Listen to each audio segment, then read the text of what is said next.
Welcome everyone to the channel, Insane Criminal Cases. We will tell you about the shocking criminal cases in the world. The topic of today's video will definitely interest you. Now let's find out. Guo Boxiong, once a towering figure in the People's Liberation Army, PLA, and a vice chairman of the Central Military Commission, CMC, represented the epitome of military power in China. His rise to prominence was marked by strategic appointments and influence over military personnel, which he leveraged to consolidate unparalleled control. However, his legacy was overshadowed by accusations of monumental corruption that shook the foundation of the PLA and tarnished the reputation of its leadership. Although the official figures on his corrupt assets are not fully public, many experts and observers believe that the scale of Guo's corruption is so large that the authorities dare not fully disclose it, for fear of provoking a strong public reaction and seriously damaging the reputation of the Chinese Communist Party. Xu Caihao, an ally of Guo's in the military, was found to have more than a ton of cash and a large amount of gold and precious stones at his private residence.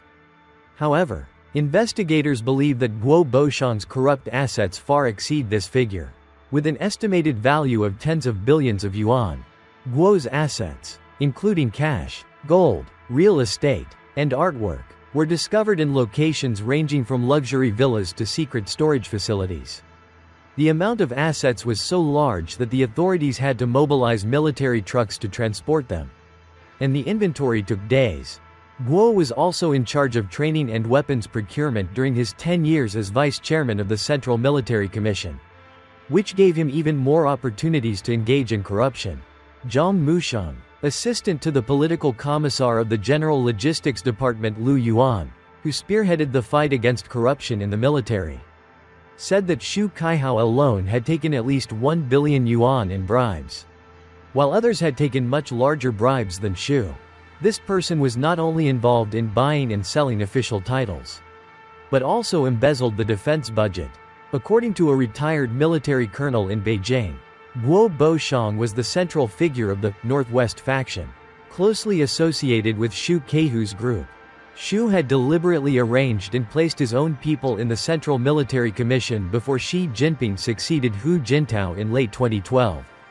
Born in December 1942 in Liquan County, Shaanxi Province, Guo Boxiong came from humble beginnings. Like many of his contemporaries, he joined the PLA during the nascent years of the People's Republic of China, rising through the ranks over the decades. Guo's military career spanned several key posts, including leadership roles in the Lanzhou and Beijing military regions. His rapid ascent was attributed to a mix of political savvy, loyalty to senior officials, and a keen understanding of the PLA's hierarchical structure. In 2002, Guo was appointed vice chairman of the CMC, one of the most powerful positions in China, second only to the Chinese Communist Party's CCP General Secretary.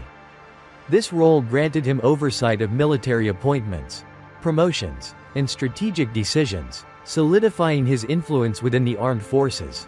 Guo's tenure coincided with an era of significant military modernization, yet it also became synonymous with systemic corruption that permeated every level of the PLA. Guo Boxiong's name became emblematic of the deep-seated corruption within the Chinese military. Methods of corruption in detail. The systematic corruption orchestrated by Guo Boxiong and his wife relied on a combination of intimidation, influence, and a lack of oversight. Their methods can be categorized into several key strategies. Promotion for bribes scheme. Guo leveraged his position as the vice chairman of the Central Military Commission, CMC, to dictate military appointments and promotions. Officers who aspired to advance in rank were often required to pay bribes, sometimes amounting to millions of yuan. These payments were funneled through intermediaries, including Guo's wife, to create a facade of plausible deniability. A well-documented example involved promotions within the Lanzhou military region, where officers openly discussed the cost of advancement, aware that promotions hinged more on financial contributions than on qualifications. Exploitation of contracts and resources. Guo and his associates exploited military procurement processes to embezzle funds. Contracts for military equipment and infrastructure were often awarded to companies willing to pay kickbacks, resulting in substandard materials and inflated costs. This practice siphoned off resources intended for the PLA's modernization and directly compromised military efficiency. Use of family members as proxies. Guo's wife played a pivotal role in laundering money and coordinating bribery transactions.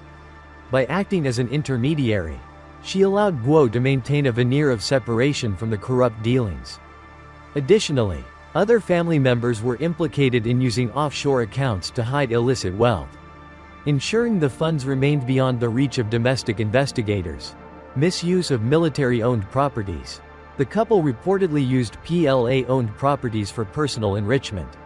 Luxury apartments and villas designated for high-ranking officials were sold or rented out at exorbitant prices, with the proceeds diverted to Guo's family. His wife, who was deeply involved in the bribery schemes, played a pivotal role in facilitating transactions and acting as an intermediary between military personnel and Guo. Reports indicated that she would meet with military officers seeking promotions, negotiating the terms and sums required to secure their desired posts. Her involvement extended beyond financial dealings.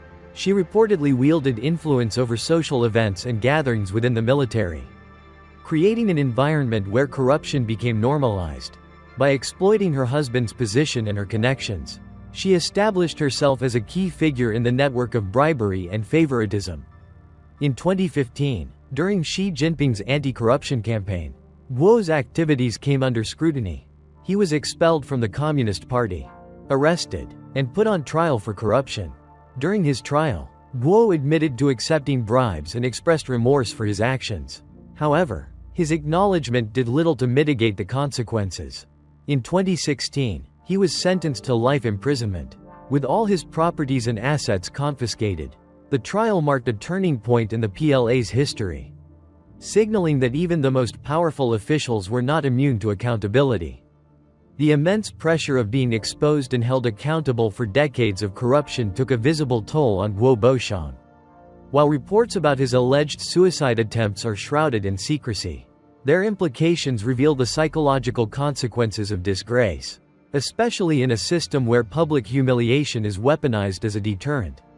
He tried to commit suicide 3 times but failed. First attempt: overdose. Guo's first reported attempt occurred shortly after his arrest in 2015.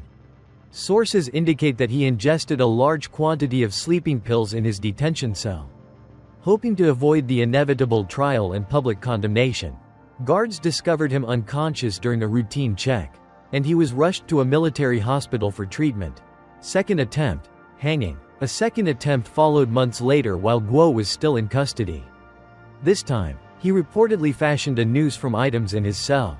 The attempt was thwarted by the heightened surveillance imposed after his first incident.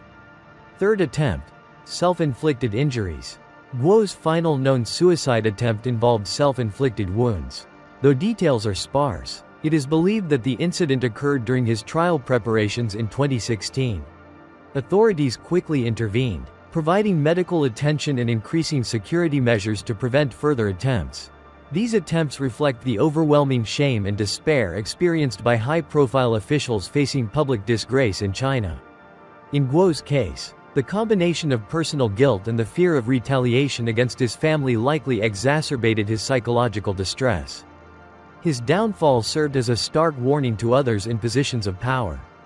But it also raised questions about how such widespread corruption could persist for so long within the highest levels of China's military and government.